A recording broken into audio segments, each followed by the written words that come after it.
Imagine uh, your health system is this massive, complex engine, Right. and you need to find a hidden leak. Yeah. You don't take the whole machine apart. You inject a tracer dye. So welcome to today's deep dive. And a tracer dye analogy is perfectly fitting for what we're looking at today. Exactly. We're exploring this really compelling article from the Georgian Medical Journal. It's called Palliative Care as a Health System Indicator in Georgia. And, we're looking at how end-of-life care isn't just a medical specialty. Right. It's actually that tracer dye. It's a diagnostic test that reflects the hidden structural flaws of an entire healthcare system. And before we look closely at Georgia, we really have to look at this staggering global baseline here. It's massive. Every year, over 56 million people worldwide need palliative care, yet only 14% actually receive it. Wait, only 14%? Yeah, just 14, which leaves, over 60 million people experiencing serious unmanaged suffering. Okay, let's unpack this. If you think about palliative care as a tracer condition, it's exactly like pouring fluorescent dye into your plumbing to find a leak. Because it's not just one thing, right? No, not at all. It requires painkillers, trained nurses, community outreach, all working together. Exactly. And what's fascinating here is that this interconnectedness is the core thesis.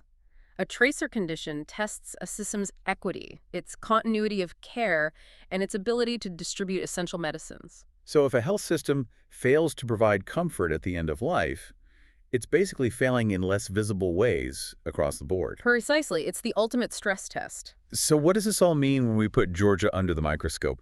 Because the article points out some pretty clear fractures, like services being heavily concentrated in urban centers. Right, leaving rural areas completely in the dark. And there's a severe lack of home and community-based care. Which is wild to me. I was expecting the core issue to just be a money problem, like, not enough funds for cancer wards.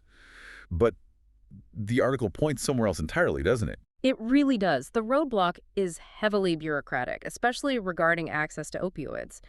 And look, this is a global crisis. Over 80% of the world lacks adequate access to opioid painkillers. Wow. 80%. Yeah. But in Georgia, the primary bottleneck for pain management isn't a physical shortage of the drugs themselves.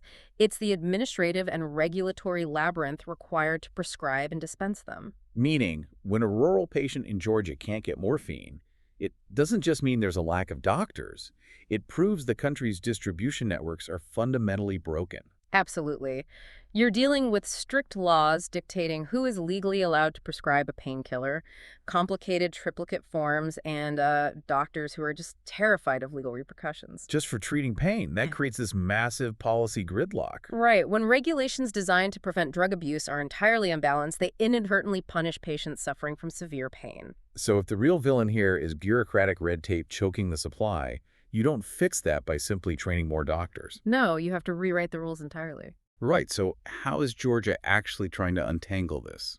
Well, the article outlines clear steps, which honestly apply to any nation undergoing demographic aging.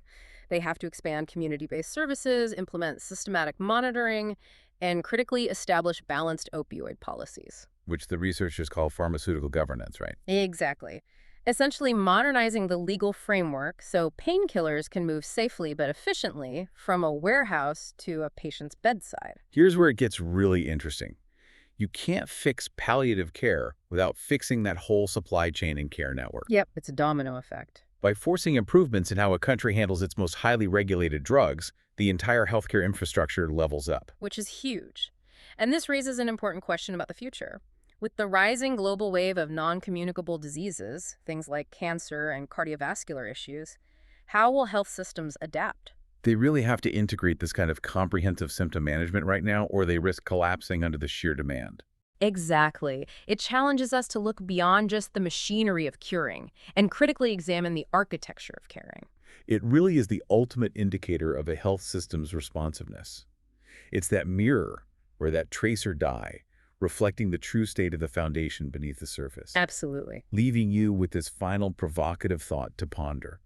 If a society's healthcare system is judged not just by how well it cures, but by how compassionately it comforts, what does the state of palliative care in your local community reveal about the true health of your system? That is a great question to leave on. Thank you so much for joining us on this deep dive.